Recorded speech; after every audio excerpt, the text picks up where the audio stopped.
गांव के किनारे एक पुरानी खाली हवेली थी। लोगों का मानना था कि वहां रात को कोई अजीब हरकतें होती हैं। हवेली के पास से गुजरते हुए लोग अक्सर चुपचाप चले जाते और बच्चों को वहां जाने से मना किया जाता। एक दिन आर्यन नाम का एक युवक अपने दोस्तों के साथ मजाक मजाक में उस हवेली में जाने का साहस कर बैठा। रात का समय था और चांद की हल्की रोशनी हवेली को और डरावना बना रही थी। हवेली के बड़े लोहे के गेट को धक्का देते ही एक अजीब सी चीख हवा में गूंज गई। दोस्तों ने पीछे हटने को कहा, लेकिन आर्यन ठान चुका था।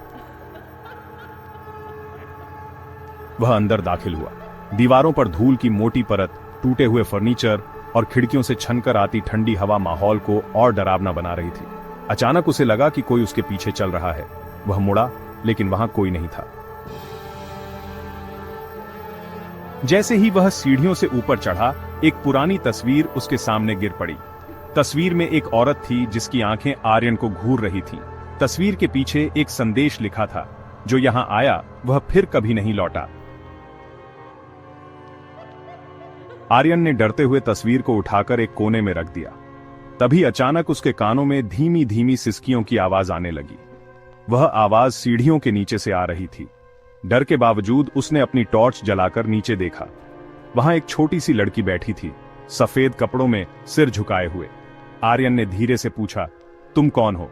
लड़की ने सिर उठाया और उसकी लाल चमकती आंखों ने आर्यन की रूह को कंपा दिया। उसने धीरे से कहा, तुमने गेट क्यों खोला? अब तुम भी यहीं रहोगे। इतना कहते ही लड़की ने जोर से चिल्लाया और चारों तरफ अंधेरा छा गया। आर्यन के दोस्तों ने उसे सुबह हवेली के बाहर बेहोश पाया। वह बार बार एक ही बात बड़बड़ा रहा था, मुझे जाने दो, हवेली मुझे छोड़ने नहीं देगी।